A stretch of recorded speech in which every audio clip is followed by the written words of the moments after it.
আসসালামু আলাইকুম রহমতুল্লাহি বারাকাতু।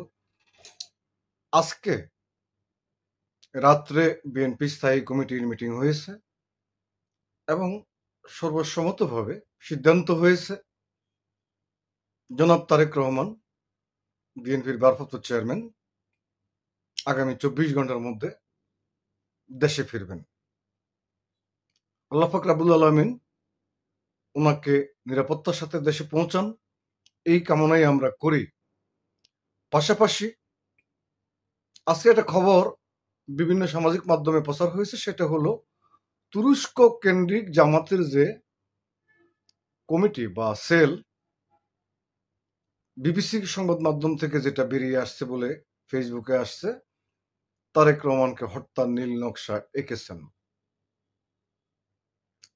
আমি এই বিষয়ে মন্তব্য করব না, মুনাফিকদের বিচার নিশ্চয়ই আল্লাহ করবেন।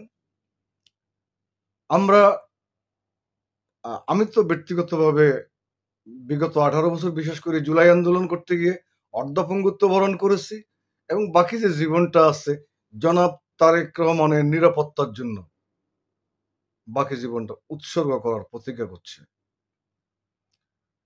আমরা চাই জনাব তারেক রহমান আসুক এবং ওনার মায়ের পাশে থেকে ওনার মায়ের চিকিৎসা সেবায় ওনার উপস্থিতি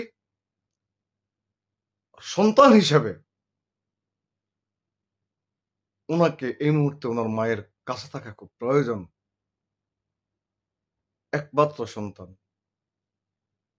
আপনারা সবাই ম্যাডামের সুস্থতার জন্য দোয়া করবেন।